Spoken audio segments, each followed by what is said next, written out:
Hello, Degrassi fans, and welcome to the Degrassi Kid podcast, where each week we break down the history and impact of our favorite teen TV show.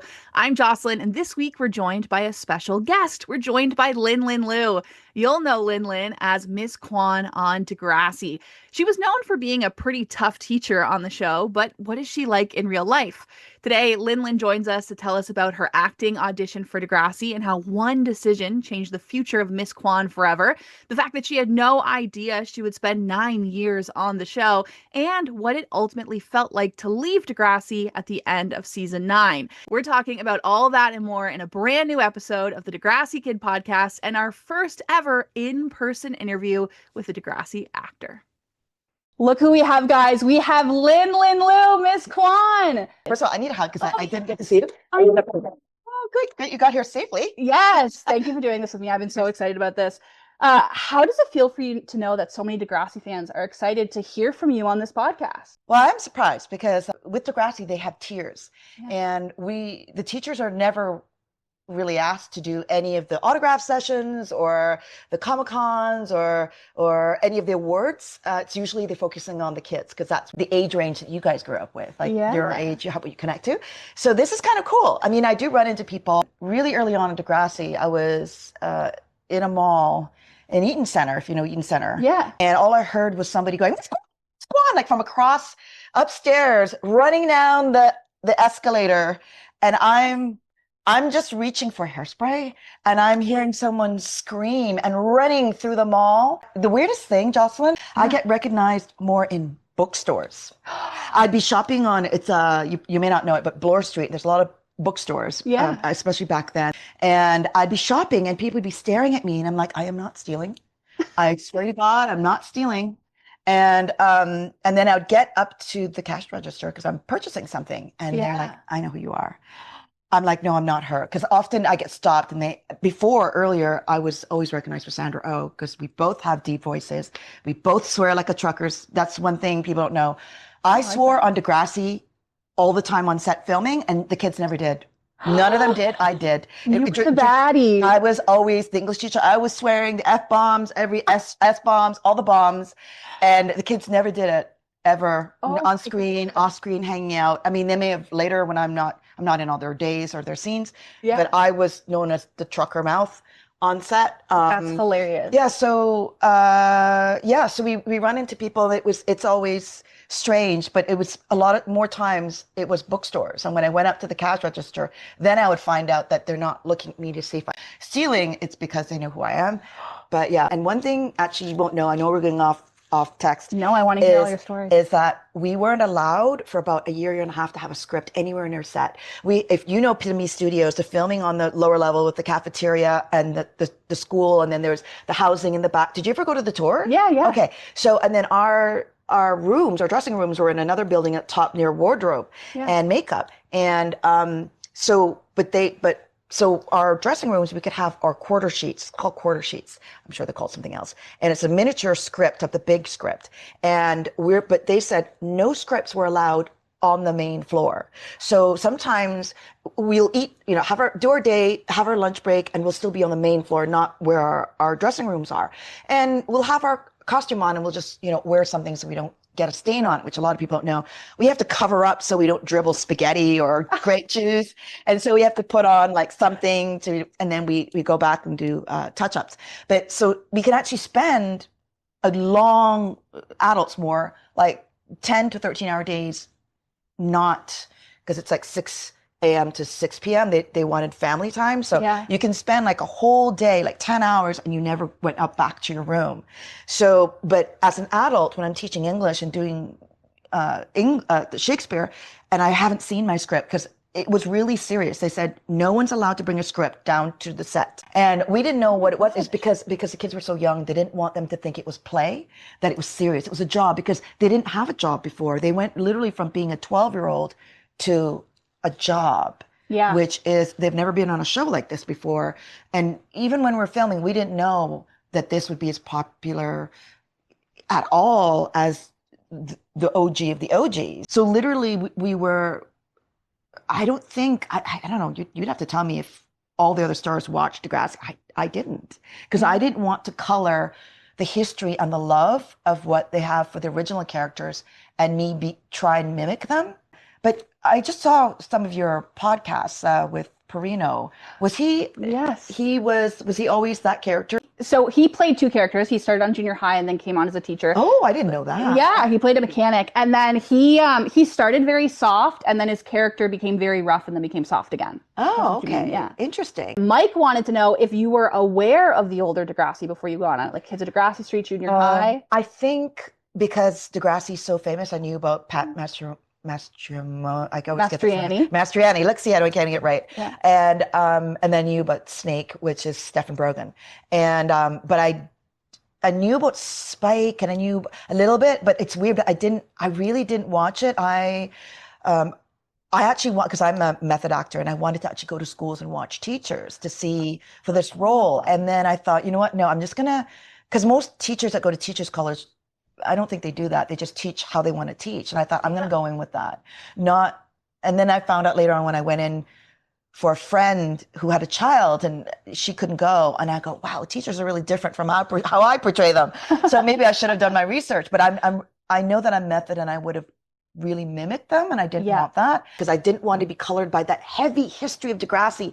It's so scary to walk in. Like imagine if they did another Friends and you watch all of the Friends, the pressure of going into audition. So I didn't want to mimic because I wanted to go in really, really clean. And so I think that's what happened with the OG when I met them. I didn't know who they were, so I just treated them like a normal person. They're probably thinking like, "Did you know who I am?" Yeah. In the terms of the Degrassi family, and I don't. Yeah. I don't. Yeah. So I didn't really know Pat that much, and he was really good with the kids. He's like, "This is what you got to do," because he was young in the age, and this is really important, and make sure that you take care of yourself. And he was so great with them, and he really connected to knowing what they're going to go through because he went through it. Yeah. So the only one really was Stephen Brogan because none of the teachers. This is interesting. None of the teachers did a scene together. So if there ever was like another movie or even get us in an interview room, we've never ever all been in the same room together. Yeah. Ever. The only one was the book signing where I met you at the Mother Degrassi. That was. Melissa was there. Melissa DeMarco was there. Stephen Brogan was there. So I've never ever seen Melissa with Stephen. Oh my and me gosh. with them together. And then the actor who did Perino wasn't there. And we often don't know what the other teachers are unless we watch the show. Right. Because no teacher is in the same classroom. Yeah. And they don't do like the gym scenes, miniature gym, so small. It was always one teacher. If I taught drama or yoga, it was just me. Yeah. So we never ever did a scene together. So if you had like I know you did like hypothesis scripts. Yeah. That would be like, I would love for one in the teacher's room talking about Spinner and, Jimmy and all these students are ridiculous and lovely. And, but none of that ever happened. Wow. No scene with the teachers. That was actually a question from Michaela because she wanted to know, did you ever hang out with the other adults on the set or were you even together? No, not even for lunch. I never had lunch in the 9 years of Degrassi with any of them. Crazy. Yeah. And even only again, the kids, I've seen some of your podcasts where some of the younger cast felt that it was very cliquey. Yeah. And that they were left out. And again, I understand that. But if you think about the lens that the kids were 12, 13, 14, and they're just really just behaving like a 12, 13, 14-year-old. Yeah. And I knew that I was going to do possibly, I'm teaching and I'm really shy. And of all the roles I wouldn't want was actually Miss Kwan because I'm on this side and the students are on this side. So when you shoot guys, you've got the extras and the cast and the crew. So you've got 30 people staring at you the whole time. So if you make a mistake, if you do it hours and the adult has to be there the full time and the kids don't because they have to go into studying and they have to leave before a certain time because there's all these laws. And so I'll be there because I'm teaching and what they do is they'll have them look at me, but they're filming them. So you're seeing their reaction, but I'm actually still working. I'm doing my scene, but they're filming Chrissy close up and, Aubrey close up. And so they'll do many hours and I'll do 4 hours and then all the kids would leave because they're done their hours. I'm talking to crew on apple boxes, tennis balls on tripods, not always, but a lot. So I don't have real people. Another thing is what people don't know about Degrassi, because it's a half an hour, which really is about 24 minutes, because 6 minutes of commercials. They timed us. Oh. And they would be, so we do rehearsal and they timed us and they go, well, LinLyn, you have to shave off 15 seconds. Yeah. We need that 15 seconds for a Manny scene or whatever scene. So they literally would time us. Especially the teachers, because we're teaching something and if we're on camera. So a lot of times they would just wanted us in the background teaching it. And then we do our interaction with the student on camera, because literally everything was a time clock, and we had to shave it off, or we can do it a couple more seconds here. It's really technical. We have tape marks, and we have students, so it'd be like, okay, Lynn, you got to walk this way, but then by that line you can't block that student. But when you lean down, you've got to lean down this, because you can get two students, and then so it's really like robot, because when I'm dealing with all the students in my scene, they're just dealing with me and they're looking this way. It's a little bit of stacking if there's students in front of them at different desks, but mine was very technical. And so actually my acting on Degrassi, I think it's the worst work I've ever done, because it's very technical. Yeah, I'm walking strange. I'm talking strange, because once I was talking really strange. I actually apologized to the director and he goes, what do you mean? They had put this heavy lip gloss that we never tested. And I felt like my lips were gummy. So one episode's like that. Degrassi does have a low budget back then, better than the original ones. Yeah. And so I brought my own shoes and I brought my own boots, and you'll see the Kwan, and actually, I don't know why I donated them, but so I had Kwan boots for a while, and I just wanted something that was comfortable and sad I could wear for 6 hours. Yeah. And then all of a sudden Linda would chuck the rushes, the creator, and like, why is LinLyn in boots? She's a teacher. And then, but I had done so many episodes, and I guess she didn't see everything. Maybe they saw the close-ups and didn't see the walk-in. And she's like, well, we can't have LinLyn wear those boots anymore, because it looked like, I guess, maybe go-go boots to her. So but yeah, so you'll see that one. It's in the episode, because they look at my feet when I'm mad at Spinner and taking off his headphones. Yeah. Oh yeah. So you'll see the boots. Yeah. So those are the boots that Linda's like, why is Miss Kwan wearing those boots? So then we had to get rid of the boots. Then I had to bring in my own pumps. And in the end, when we left, I got my wedding rings back. I brought my own wedding ring for Degrassi. Like, not my wedding ring, like a prop ring. Yeah. And then at the end, when my character was replaced by Miss O, I said, can I have my rings back? And they did mail it back. But I didn't ask for my shoes, because I figured I'll just get new shoes. But yeah, so people don't know about that. Like, sometimes we brought in our old items on Miss Kwan's desk. No one saw it, but if you ever saw the desk, there's actually a postcard facing me. And right now I have a chain that has Paris on it, because I love Paris. I don't know why. I just always love Paris.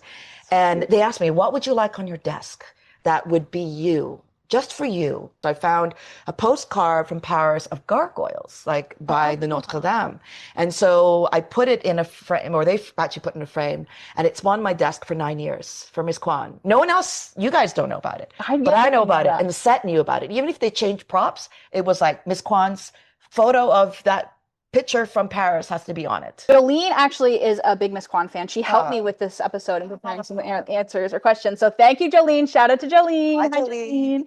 And she wanted to hear specifically about your audition for Degrassi. So first, how did you hear about it? And then what was your audition like? Okay, so most of the Degrassi cast have agents, even if they're at the beginning of their career. Yeah. It's how you get the breakdowns, it's how you get the project. So I always go early, and I wasn't ready, but the actor, so it called in for my agent. So the actor that was supposed to go before me was South Asian. And the original role name was Mrs. Boffle, which I think I mentioned to you. Gosh. Mrs. Boffle. And so she was supposed to be like guidance counselor, the teacher that people could go to, like, I'm having problems with my family, or the students are bullying me, all this, and that's what they wanted. And I was stressed because I'm always late. My day's always going kind of topsy-turvy. So I was there early though, but then the actor that's supposed to go in first was stuck on the highway. And so they said, well, Lynn, are you ready to go in now? I said, well, I need a moment, because it was a lot earlier. Like, I go usually half an hour to an hour earlier. Yeah. So I needed that time just to center myself. I get there, TTC is horrible. I just need to decompress. But they wanted me to go early because this woman was stuck on the highway. Yeah. This woman, actor. And so they gave me a couple minutes, and they're like, are you ready? And I'm like, okay. Sorry, I probably shouldn't say F-bomb, but so then. I love that you share it so much. I love it. So then I was like, okay, I'll go. And you kind of like have to say you're ready when you're not. You just Yeah. do and to go in. And what actors most do in Canada, you're supposed to be off book. It's weird. In US, they're not. But in Canada, they want us to be off book. Yeah. So, but normally we can hold the script. But for some reason, I guess I was just flustered. I just dropped him on a chair and I started. And Selick was on the camera. He was running the camera. Oh, yuck you. Yeah, and Linda, I believe, if I remember right, was by the camera. But I didn't know. I didn't watch the show, so I didn't know he was one of the original OGs. That was Yeah. great to walk in the room, to have an Asian in the room, because that doesn't happen. This is 25 years ago. Yeah. Also, too, I was born in Jamaica, like I said, so I'd never studied Cantonese or Mandarin, and my mom told me before she passed away why. Yeah. Because my father was Hakka and she was Cantonese or Mandarin, and they couldn't agree, so they decided, okay, she'll speak English and Patois. That's it. Yeah. So, anyways, had to get rid of Patois because of this. It's not agreeable in Canada when you're an Asian actor in a white country. Yeah. It just they don't get why you're having a black accent. But anyway, so I went in and I dropped the sheets on the chair, and then I started, and it was actually the scene that Aubrey was in. It was the Lord of the Flies episode. And that's what I auditioned with. I forgot a bit of what I was talking about the book Yeah. and my lines. And normally some actors, they don't, you kind of start again, but I'm a teacher. So I just continued teaching, and I walked over to the chair and I picked up the script again and I looked at it, but I continued teaching, and then I went back, and then of course I blanked again, and then I had to go back to the chair and get it again. But it's all still in motion. No, like, oh, let's start again. Oh, I lost my point. I'm still teaching as Miss Kwan, Yeah. but Miss Boffel, I guess. And then there was a point where I made an improv choice, and it was the Aubrey character, and the line is like, if you read the book, you'd know what I'm talking about. And so the producer, Nicole, was at a desk sitting down. So the camera's here, she's at a desk, and Selick is here. But I walked off camera. So you're supposed to be here on a tape mark. But I walked off camera and walked up to Nicole, and as if she was Aubrey or Jimmy, and I pointed to the table. Well, you would know what I'm talking about if you actually read the book. And I think that probably got me the role, because I wanted to be real. I wanted to, like, that's why he doesn't know what I'm talking about in the classroom when you're wasting my time. Miss Kwan say that you're wasting my time because you didn't do your homework. You didn't read the book. Yeah. So that's why you don't know what I'm talking about. So, and then you'd have to talk to the other actors. Most projects, you get a chemistry read, or you get another callback for the next level for something. I mean, maybe they thought Miss Kwan will just do a couple episodes. They didn't know should do 9 seasons. Yeah. So often they have to do chemistry reads, or they have to just bring them in one more time. I didn't, and even from that, what most people say is a failed audition, because I forgot my lines twice and walked off the tape mark, but I booked. And then it was all of a sudden her name wasn't Mrs. Boffel, it was Mrs. Kwan. And then how Miss Kwan became that way, probably in that audition, because I didn't want to go that early. I wasn't ready. I'm a thinker, and so my thinking comes out really focused, and to some people cold and mean and stern, and because my deep voice is really deep, it always sounds bitchy. so I think she became more stern. And even the directors on set would say, okay, LinLyn, we get that you're Miss Kwan, but they didn't really do anything that bad. And that's a scene where Aubrey is trying to canoodle with Melissa, Ashley. And I said, you think you're cute. We all don't think you're cute. We don't need to see. I can't remember what that word was, but I didn't do that word right, and I made it really harsh. And the director's like, they didn't do something really, really bad to get that sort of tone, but it led up to why he hated her so much, why he wanted to throw the eggs. Yes. Okay. Right? Give us that backstory. So I had to be something so disturbing that that student would have a problem with that teacher. Because why would he egg her car if he just had no reason? The version that came, I'm sure there's some fans go, I don't know, she's so mean. She's so mean to Jimmy. Why is she so mean? But we filmed so many different, I actually don't get many versions. The kids get more, but you get usually at least 2. Usually they LinLyn at 2, and also teaching 2. I'll do the Shakespeare, and they're like, oh, LinLyn, or they'll give me a script. Oh, you don't need to do that on screen. It's okay. You don't have to memorize that part. We just need like, okay, guys, get your books out or whatever. Yeah. And then they would change their mind. It's like, oh, we need all that. And so I'm like cramming Shakespeare. You can't improv in Shakespeare. And so sometimes I find that my acting was really bad in Degrassi, because if you see me teaching with the camera on, it actually I was never meant to be on camera to teach. And the actor who played Perino, one day we did run each other, like he was leaving and I'm coming on. And was he the math teacher? History. History. Okay, it was someone, it was him or another teacher. And I said, do you memorize all the teaching? And they're like, yeah, they never shoot it, but I always do just in case. And because it's so much, what people don't know is that the kids were 12, 14, but I actually had multiple jobs and, taking acting classes and everything. So my life was really, really full. So to memorize stuff that they're not going to shoot, I don't make it a priority. No. But then you get to set and they're like, they do 4 hours and I'm off camera where they're focusing on the kids, and I could do it with script. And they're like, oh, we kind of like that feel. Okay, now we're going to do it with you, but I can't do it with the script in my hand. And they don't really, they know because they're intelligent crew people, but I can't improv Shakespeare. So it's like they kind of don't think about that part. So it's really, really hard. And Miriam, she's so funny. She's like, can you do your Jamaican accent teaching? So I would do a little bit, like just for fun, for off camera, and then go back into it.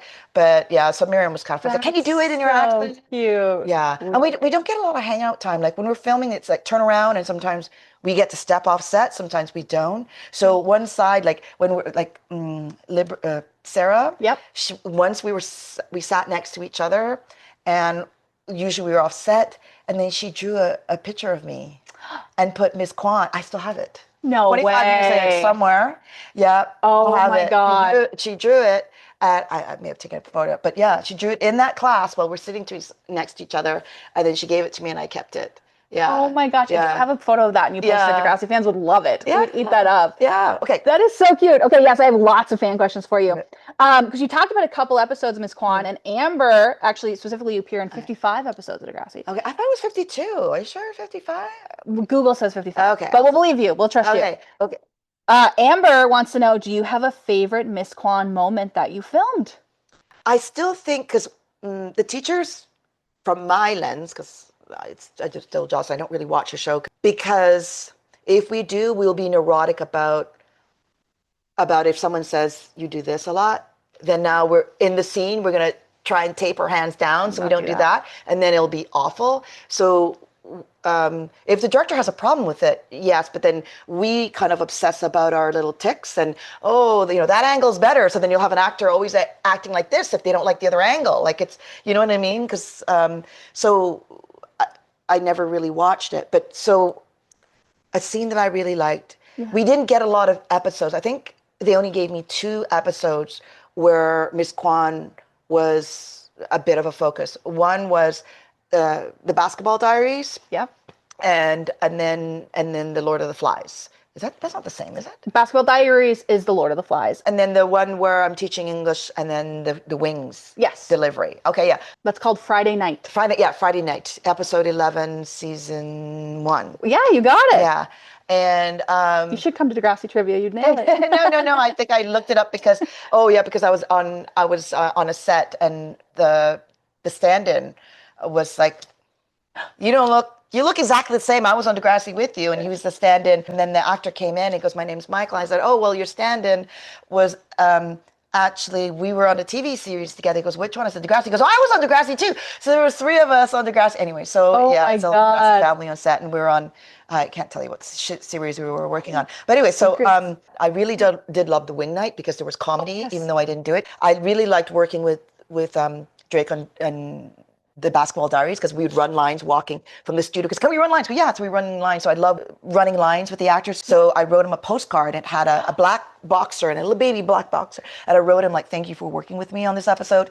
And then the Wing Night one, because Miss Kwan is always so serious, no comedy. I love that Jimmy character and Spinner character sent this pizza guy to deliver wings. Yeah. And I'm like, what do you mean? I'm teaching. Well, I didn't order wings. Yeah. He goes, yeah, you ordered wings, and you have to owe this amount of money. And I'm not paying that. I didn't order the wings. And then Miss Kwan being Miss Kwan. And then, of course, the funny part was that the ESL students were like, I'm hungry. I'll pay for wings. And it's, to me, like, I love that episode. what people don't know about Degrassi, you see the fun part, but it's really work. Um, Actually, the difficult time I had with, I think it's one of the questions Yeah. of Aubrey and, sorry, Shane Kippel was, it's a big one because it's the Lord of Flies, and I flubbed. And Chrissy was over here either later on, and she played Terry, and she was the loveliest to me. And I flubbed, and I can't remember who said it. It was either Aubrey or Spinner. Before I used to remember, and I don't really, because they were sitting beside each other. Yeah. Could have been Aubrey, and he said, "Well, you just costed them $100,000." Oh. And I was Stressful. like, I had my other life, blowing up, and I know the pressure of Degrassi, and I wanted to quit actually Degrassi after that Oh episode. my God. I was crying after. You don't cry on set, you can't because the cameras are rolling, you don't have time. But Chrissy saw it. She saw internally I wasn't dealing with that comment very well. Yeah. And I turned to look at her, and I was glassy-eyed like I am now, and she just looked at me, she goes, "You look beautiful." Oh. And that's Chrissy. I'll love her forever. So sweet. She knew it. She's so intuitive. And so when they cut Chrissy's character without telling her, did you know that? Yeah, I interviewed her about it. When they told her? No, I don't know that part. She just went to Los Angeles to accept an acting award for like best supporting actor Degrassi in Los Angeles. She's what, 14? Yeah. She got back to Canada and she was erased from Degrassi after she won that award. Horrible. That is horrible. No explanation. When she's so young. So when Chrissy was erased from the series, no one explained, it wasn't explained to any of us why, us or her. Yeah. And so we went back, and Chrissy wasn't there. And I think I said it to Miriam. Just one day we were talking in my dressing room, and I'd say, do you guys reach out to Chrissy, say hi, just to make sure that, she's okay and she knows that it's nothing personal, like we miss her? No, I don't know what to say to her. I go, but if this happened to you, how would you feel if you just weren't asked back and you feel that no one likes you? Yeah. And she goes, and then she thought about it, but I don't know if she reached out. But it's weird. Mrs. Boffel should have been on screen, but I was not off screen. Miriam would come to my room and she's like, "I want to do modeling. What do I do?" I go, "Well, my boyfriend now he's with a modeling agency. Do you want to talk to him?" So she'd come to my room, we'd talk about that. And so it's weird. Like our dressing rooms were all the same, but they kept the adults to one, so they were all like in their little hub. But we'd often like knock on each other's doors, and like Adamo would watch Sex in the City, and so I'd go and try and watch there, and even getting into the hub, just before I forget, for the kids to accept me on that level, because again, I didn't tell you the story, the $100,000.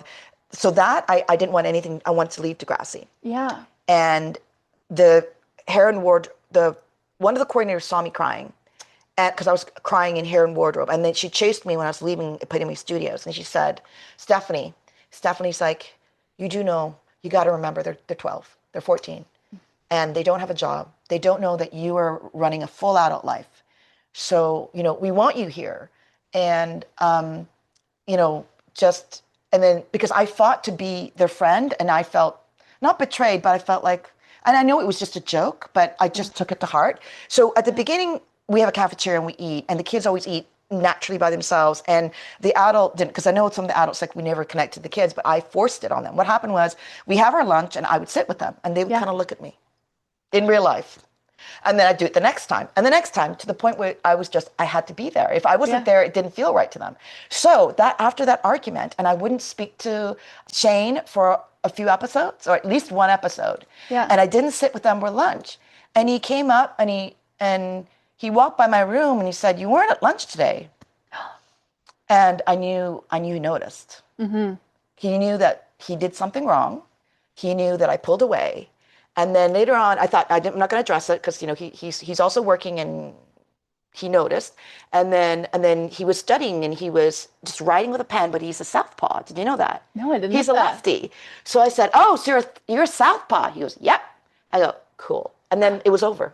Between us, all that tension was over. It's all it took. Him noticing. Kwan spinner coding. Yeah. So we didn't have to ever mention why I didn't show up at lunch, and I didn't sit with them, and whatever. And it was like back to normal. That is so sweet. Yeah. And then all these years later, you go to the I'm Upset set, and everybody's there. Yeah. How was it like to see everybody? It was great. Well, the funny thing is, because we do sometimes run each other around the city. Yeah. And we catch up, and oh no, I won't tell what makes Jake Goldsby cringe, but yeah, there's something he's probably gonna know. He's gonna won't let me tell me. But do you find out that Ryan Cooley didn't know, right? He thought it was a joke. Yes, I saw that. Because a lot of them aren't actors anymore who have agents. So when you reach out, there's so much fake stuff, scammer stuff. And, I wouldn't believe it. And Daniel Clark, again, I don't think he had an agent. And I don't think it was Drake like, don't have him. It was just sort of like, they probably looked through the cast, and there's a big cast, remember, guys? Yeah. And then you have to watch it to find out who was really connected. Spinner was definitely connected to him. The girlfriends were definitely connected. And he probably he's friends all too with, like, he's friends with Andre, he's friends with Chrissy, he's friends with a bunch of them. So his team may already see them, some of them often, or at least have him know that he's messaging. And apparently I hear he does watch the episodes because it's nostalgic for him also. Yeah. But he may not have had a lot. I don't know. You would know better. Does he have a lot of scenes with Daniel Clark? They actually have a feud on the show, so their characters are in a lot of scenes fighting each other. Oh, but very, very, very early on, they don't like each other in the show. Oh, yeah. But they do have scenes together.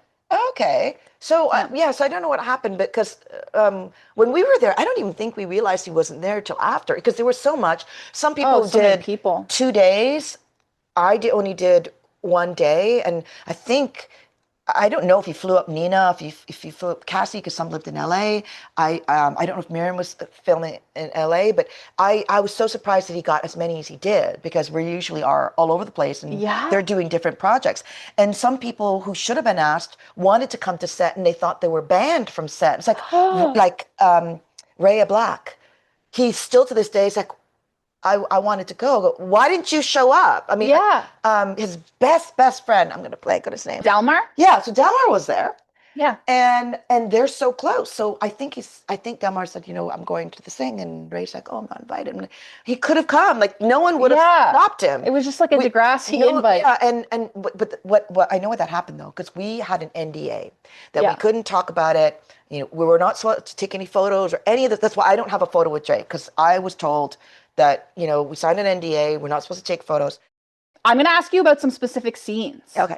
Miss Kwan biting her pen and having blue ink all over her face. I didn't know about that, meaning the props or whatever said, you need to suck on this purple lollipop all day.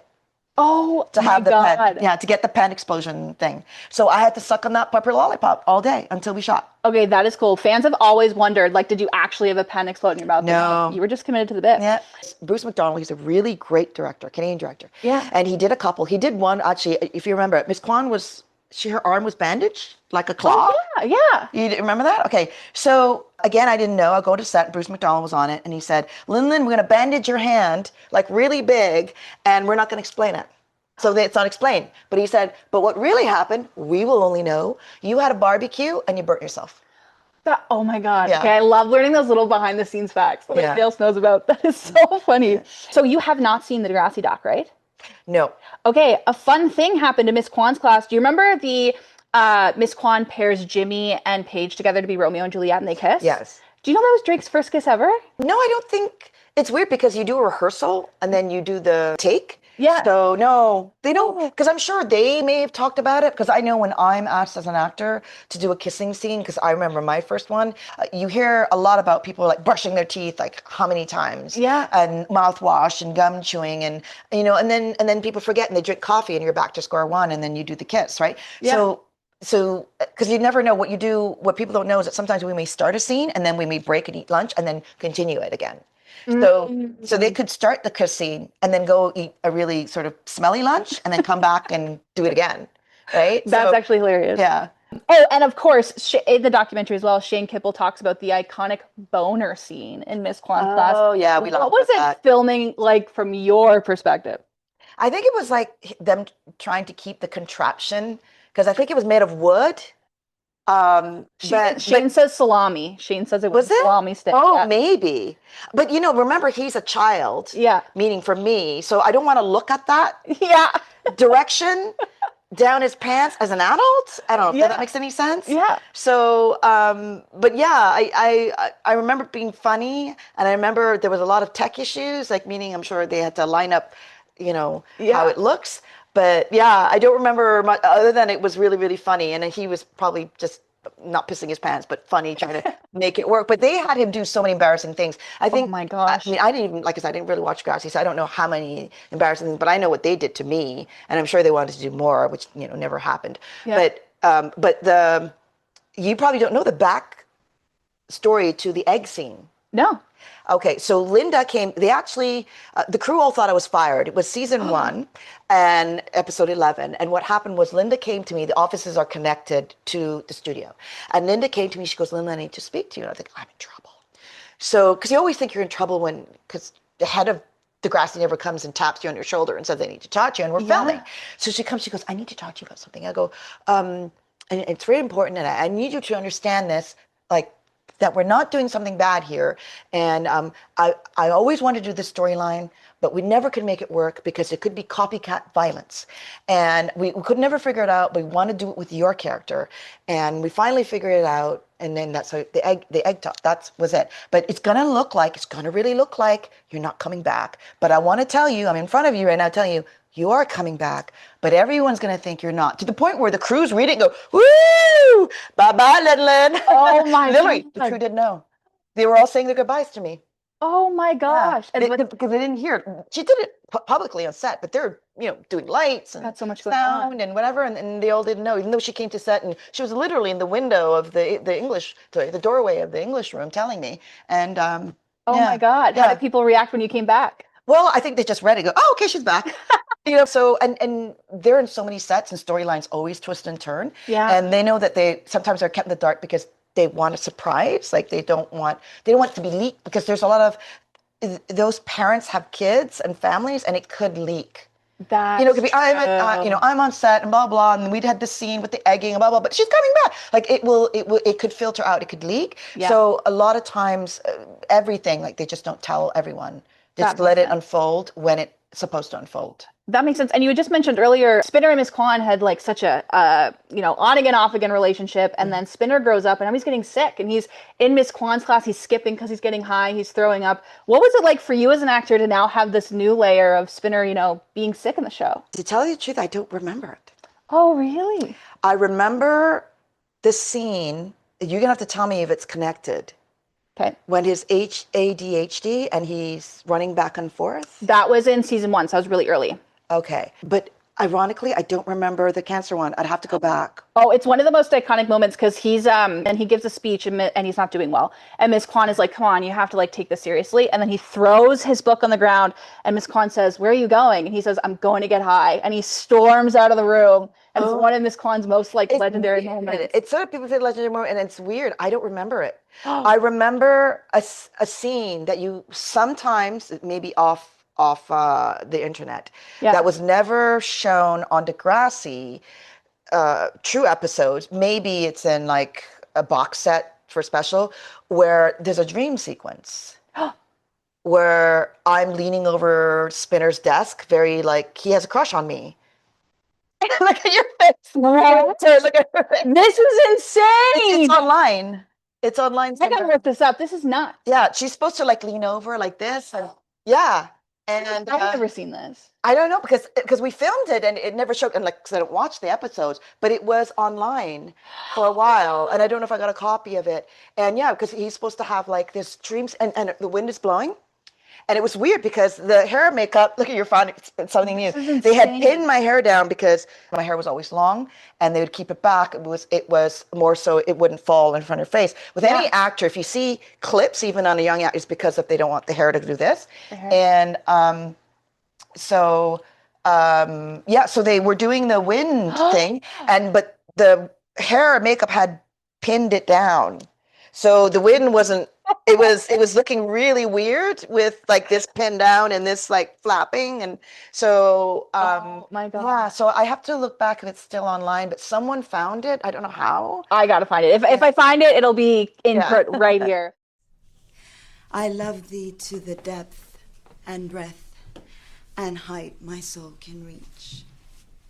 When feeling out of sight for the ends of being and Gavin, you know the rules. Put that in the garbage. Well, Are you stapled to your chair? No. I have I one of those. It's a baseball injury. Yeah, I was there. Sorry, Gavin, but no snacking. Okay, now where were we?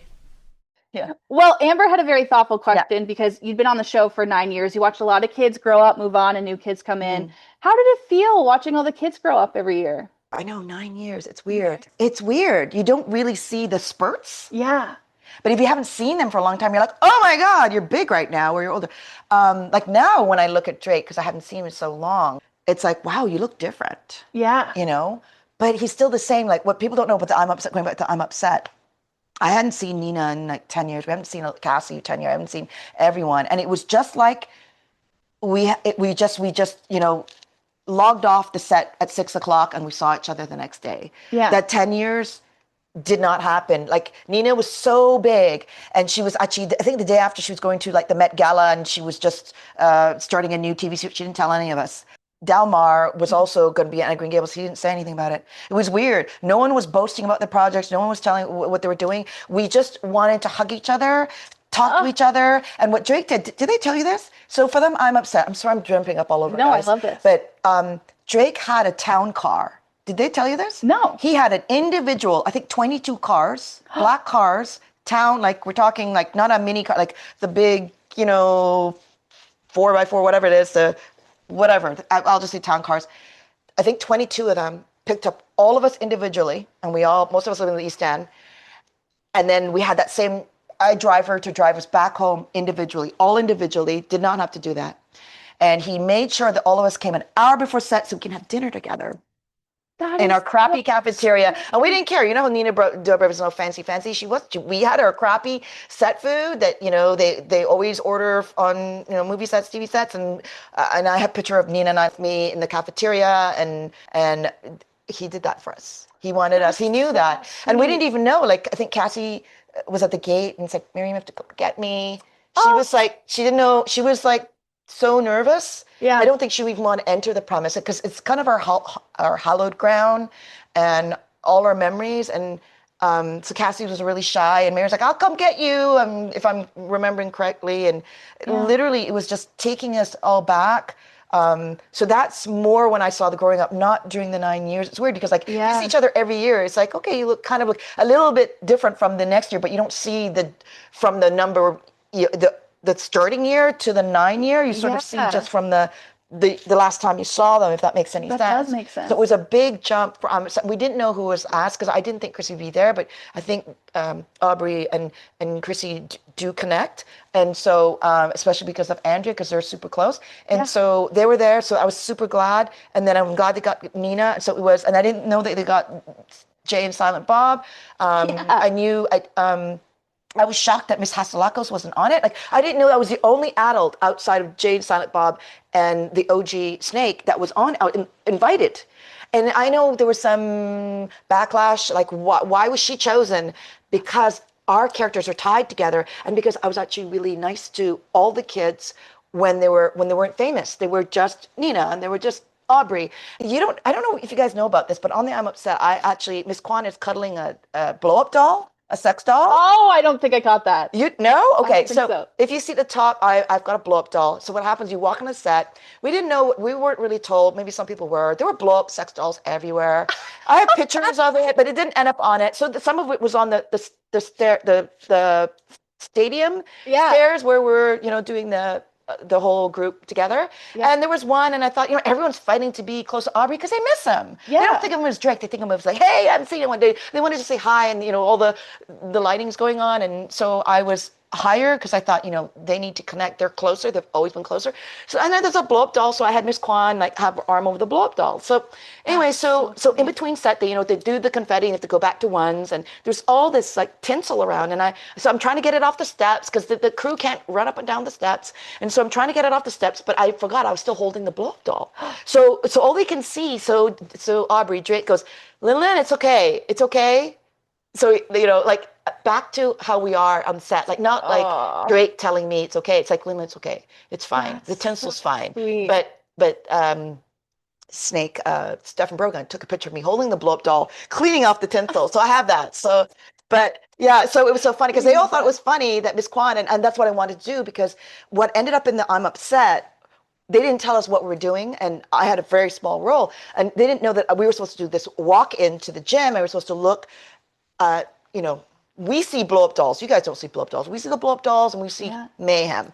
And so Miss Kwan, I thought in character, should be kind of like disappointed in the kids. And then the thing is, we didn't even know we were going to do it. So they're like, pair up, who wants to go in with each other? And we're all madly trying to pair up. I'm like, guess no one wants to pair up with Miss Kwan. And then Stephen Brogan was like, I'll go in with you. And so that's why we went in together. It was just decided minutes before we went in. Yeah. That is so cute. We're sweating. Okay, I've got two wrap-up questions for you. I kind of want to hear about the end of Miss Kwan. So on the show, your last scene is in season 9. You're helping Claire with life writing. I want to hear a little bit about, like, what was your last day like? Did you know that it was going to be your end? Okay. You also mentioned Miss O earlier. I'd love for you to... Yeah. I don't know when I found out Mrs. O, but when I found out she was Asian, it's like that's that going back to can only have one Asian on the show. Yeah. And I knew that, again, backstory, because people may not know the timeline, Much Music had bought it. Yes. Yep. And if everyone remember this, it went to a soap opera format. Yeah. So I knew that they wanted to change up the cast, to probably get younger people. And Corey is like a very sexy young Asian. I think she's a singer. Yeah. So, and Much Music. So kind of like tied together, Yeah. like in terms of rebranding the show to be something else. And I don't know if it watered it down. I didn't watch it. Like I didn't even watch my years. I don't even know what those years were like. I don't know if it changed the show for the better or just different. But we were never told, like, Chrissy wasn't told that she was leaving. I wasn't told. I just found out. I don't even know how I found out because I never watched the show. I don't know. Maybe I Googled and it's like Miss O. And ironically, it was so funny. It was Miss O because Sandra O and I have always been mistaken. I'd be in New York and like Harlem and I'm late to go to a play on Broadway and I'm lost. And someone came to me, he's like, are you lost? Can I help you? It's okay, I'll figure it out. No, I know who you are. I can help you. No, it's okay, I'm not her. No, I know who you are. No, I'm not her. No, I really do know who you are. No, I really am not her. Yeah. And she goes, you're Miss Kwan. I go, yes, I'm her. So, and then she helped me and we're still friends now. She graduated from film school and she lived, I think, in Miami and somewhere else now, but we're still friends now on Facebook. Her name is Liz Nichols. And Liz Nichols. Yeah, so I don't know if she watches Degrassi anymore, but it was so funny that she kept saying, no, I know who you are, and I kept saying no. Did you actually know Sandra Oh was on Degrassi High? No. She played a waitress in the movie Degrassi School's Out. Oh. Yeah. So people probably go up to her and say, are you Miss Kwan? Oh my God, that's so funny. Yeah, so anyway, so then once got it, it's like, oh God, she's my biggest competition. Yeah. Really brilliant actress, very, very funny. But yeah, we both have deep voices, both swear like a truckers, and she is Canadian, but she's I think she's born in Ottawa and fluent in French. I'm not. Yeah. I'm born in Jamaica. But we did a movie together but never met each other. So it was kind of like not a slap in the face, but it's like, really, of all the names, you pick the one name that I want to actually run away from, that is replacing Miss Kwan. But I met her the first time and the only time at the same party that you're at. I don't know. It was the second party, it was the Walk of Fame when you were the person giving the award away with the speeches and your beautiful tux and everything. Yeah. And I met her then. And very briefly, like, hi, and I don't even think I said you're Mrs. O. And then because I knew from her photos, and I almost didn't recognize her because she was very, in jeans, I think, or pared down. I can't remember what she was wearing. I think she was wearing glasses that day, but still stunning. But I think I met her formally that day, that time. But some of them I don't know, or just memory. I feel like I've done so many projects and my life has been so busy, and that I remember less now. Like even like you said, the iconic scene, and I read that, and I'm like, I have to. That's why I needed a bit more time to do the research, and I just didn't have time. Like I don't remember these scenes, and I feel like, why I don't remember these scenes, and I'm gonna watch it back. I'm like, oh, that scene, exactly. Because I might because I worked with Shane for 9 years, so for me. I sometimes don't remember every little thing, but I remember like the pleasure of working with him and everyone. Like even the Sinead Grimes thing. The only autograph thing that I was ever was at with the Sky Dome, Oh, yeah. And it was the Degrassi cast with the Blue Jays. And they set up all these tables. And do you remember the Asian? He's a really great singer. There were some Asian lesser characters, like a guy, Asian role. I can't remember. He's his brother George. Maybe he's more famous than him. Justin. Oh, yes. I it can't remember Justin? the last names, but they're triplets. Yeah. Yeah. So I think he was at the table, I was at the table, but it was all these Asian people at the one table and Sinead Grimes with us. So I looked at Sinead and go, I think you're at the wrong table. This is the Crouching Tiger, Hidden Degrassi table. If you know, the Crouching Tiger, Hidden, Dragon, but Hidden Degrassi, because there's so few Asians, we don't get a lot of airplay. So she kind of looked at me, she goes, they put me here, LinLyn, I don't know. And then they removed her. But then the good thing is that when they removed her to the other one, she goes, LinLyn, that's the very first autograph I've ever signed. And this is how sweet Sinead was when I met her. And I go, do you want me to ask you to come back and I take a picture so you have a memory of the very first person? She goes, no. Like, this is how polite all the Degrassi kids. No, I can't ask that. Like, of the fan. I can't ask that. She's already doing autographs. I can't. I can't. And I go, love it. I said, look my way. She's still signing autographs. She's getting autographs there. I'm going to take a picture of you facing my way. And then in the background, so I have that picture. That's so, yeah. I need access to photo op, LinLyn. This is so gold. But yeah. Okay. I have one final question for you. We've covered your whole acting career on Degrassi. There's been highs, there's been lows. You ended up getting kicked off the show, essentially. Yeah. But overall, what does it mean to you that you were Miss Kwan on Degrassi? What I love what Linda did. I'm not, same with Chrissy. We're not mad or angry. We had our journey, we had our story. And even when I thought I was going to be axed after, the egging thing, before I knew it was egging, but she said, it's going to look like you're leaving. I said, Linda, it's your show. It's your story. However you want to tell it, we're there for you. So this is your story. So tell your story. So I think that's the same with Chrissy. It's just tell your story. However it comes out, it comes out. It's, because she built this family and she chose this family well. We all love each other deeply and we're very grateful for everything. Like just the timeline of it, like literally Michael Jackson died when we were filming. I think 9/11, did 9/11 happen when we were filming? Yeah, season one, yeah, it happened. So like we were on set and we were talking about these things and, we have mad love for each other, even we may not be able to call each other, but we'll always have each other back. Like if someone's, saying something bad, we'll say, well, we know our story. We know how, like people say so many bad things about Drake. And I say, well, I know my life with him. I know my experience with him. It was never that. It was always love. Yeah. Always love. All of us is always love. And so I say, that's your experience. I'm sorry that happened. Maybe there's like another lens on the other side that would explain it. But yeah, I don't know. It's always been supportive. I've never heard, if there even is bitter things, I never heard it. Yeah. And then I kind of don't care. I'm a grown up. No one will ever always love you. Yeah. And so yeah, I didn't feel bad about it. I was just like, I wanted, what we did ask for though, Sarah did ask for this. We wanted one more episode in season 10, just to say that we did 10 seasons. Yeah. We begged for it. They wouldn't give it to us. That would have been incredible. It's their story. So it's like, but both of us wanted that. We wanted just to say we did 10 seasons. And we did. I mean, Drake did 7 seasons and blah, blah, blah, whatever seasons, because they couldn't be in school forever, right? Yeah. So the teachers could be, technically. I mean, Mike McKinney was there for 15. But yeah. Yeah. So, yeah. Wow. Yeah. Well, LinLyn, I have to say thank you on behalf of the Degrassi fandom. We love you. And you just did this whole podcast with us. You taught us so much about the history of the show. And we appreciate you so much for all the work that you've done at this point. You did it. You did our podcast. Thank you so much to LinLyn Lue for joining us on the Degrassi Kid podcast. How fun to do our first ever in-person recording.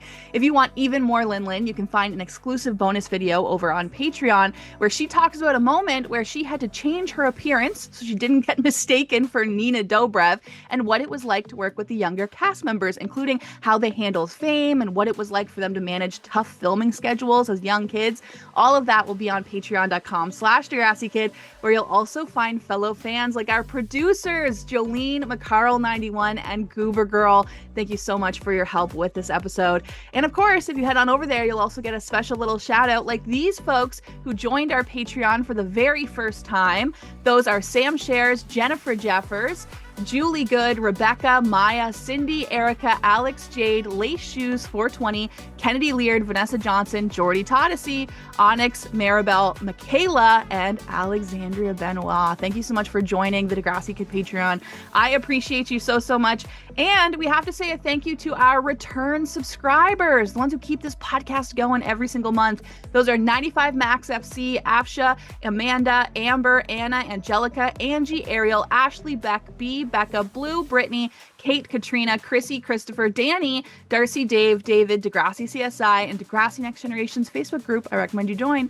Dre, Emily, Emma, Amelia, Gina, Glenn, Isla, Jeanette, Jen, Jessica, Jill, Joe, Julia, Kat, Catherine, Casey, Kiralee, Kristen, Kylie, Lacey, Lara, Laura, Lauren, woo! What a 3 in a row.